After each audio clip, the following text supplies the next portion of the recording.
There's a point in business owners' lives that doesn't get spoken about or talked about very often. It doesn't happen in the early years when everything is uncertain and survival is the goal. It doesn't happen when growth is the only thing that still really matters. It tends to show up later, quietly, when the business is working, the structure is built, and when on paper, everything looks like it should. It actually begins with a subtle shift in the question. Early on, the question is, how do I make more? Or quite frankly, how do I make it? And later, whether it's said out loud or not, the question becomes, what happens to all of this? Not in theory, but in practice. I was reminded of this shift in the narrative in the mind of a business owner when I was having a conversation with a client who, on paper, had done everything right. He had built a profitable company, and with some great tax advice, he had layered in a holding company and accumulated his retained earnings and invested very conservatively and prudently. Nothing aggressive and nothing sloppy. It's the kind of steady, disciplined action that produces real wealth. When we were meeting with the client, we weren't trying to solve a crisis per se,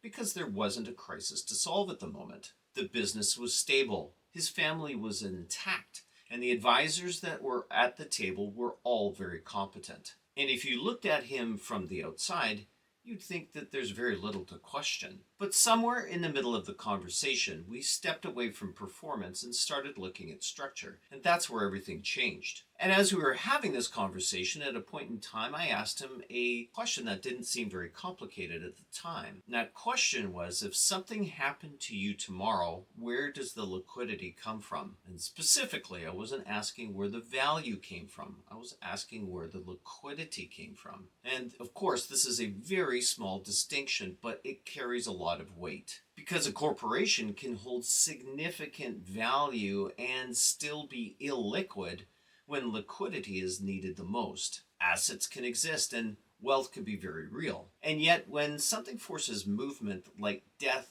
taxes, or transition, the structure can create pressure where none existed before. And that was the moment that the conversation slowed down and got really real. And to be clear, it's not because nothing was done incorrectly, it just hadn't been completely stress tested in this way. Like many diligent business owners, he had spent years making good decisions, maximizing efficiency where it made sense, staying disciplined, and avoiding unnecessary risk.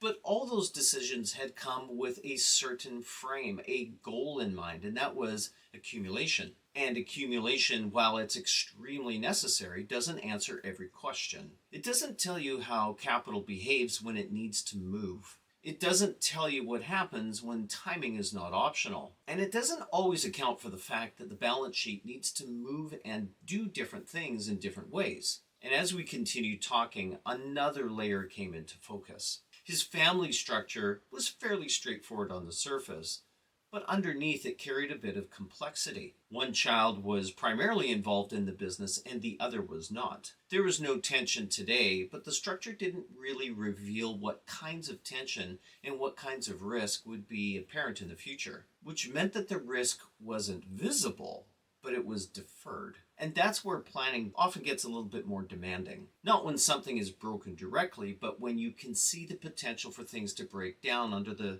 right or wrong conditions. And from there, this conversation moved in a way that all conversations go when they're handled properly. Not towards products, but towards roles. For example, what is the role that this capital is meant to do? What needs to remain flexible, or what needs additional flexibility? What assets or capital is supposed to stay inside the corporation, and what assets and capital are supposed to go out of the corporation? What is intended for long-term family use? And what portion of the balance sheet exists, whether we like it or not, to handle liabilities and obligations. And the most significant liability and obligation is that of tax. And that's the point at which familiar financial tools become a little bit more incomplete. Registered plans, for example, are usually positioned as foundational solutions. And to be fair, they can be very helpful if used in the right context. But they are built to solve a particular kind of problem, and that is accumulation and tax deferral. They are not designed to address the movement of capital through a corporate structure. nor are they designed to resolve a liquidity need when an estate need arises. Those are very significantly different problems. And once you start recognizing that, the conversation will naturally expand. In this case, with this business owner, one of the tools that we considered was the use of a permanent life insurance contract. Not as a default, and certainly not for a replacement for something else, but as a way to address the need to move capital through a corporate structure. When there's a genuine need and when it's properly integrated, it has the ability to create liquidity when it is most demanded. And that's done without the forced sale of assets or disrupting the company, and transferring simplicity rather than complexity to the next generation. And that distinction matters quite a lot, because with that need for liquidity, your options narrow down significantly. Without the ability to create liquidity on demand, decisions are formed under pressure. Good assets may be liquidated at the wrong time, and people inheriting the structure are left to manage the friction and value that comes along with hastily made decisions. Now, none of this is suggesting that permanent insurance is universally appropriate. The planning has to support it. The structure has to make sense, and the coordination between tax, legal, and financial considerations has to be deliberate. Otherwise, it just becomes another isolated decision, a tool implemented without context. But when it fits, it changes the nature of the conversation, because the focus shifts away from isolated decisions and towards better coherence. And that coherence means that every part of the structure is doing what it's supposed to be doing in the time that it matters the most. And that, more than anything else, is, I think, where most business owners find themselves. Not lacking opportunity or advice,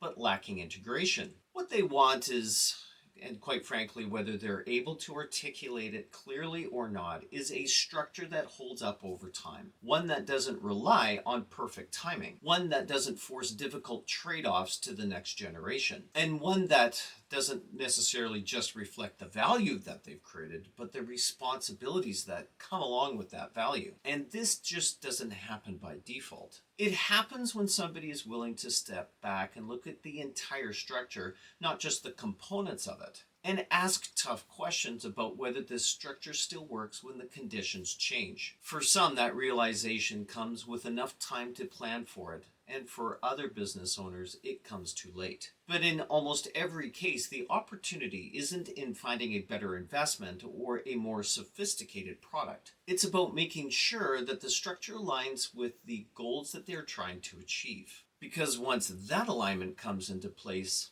everything just seems to get a little bit clearer. If you found this video to be helpful in your journey of politics, economics, financial literacy, philosophy, and history, make sure that you subscribe, hit like, and hit that notification bell for upcoming videos.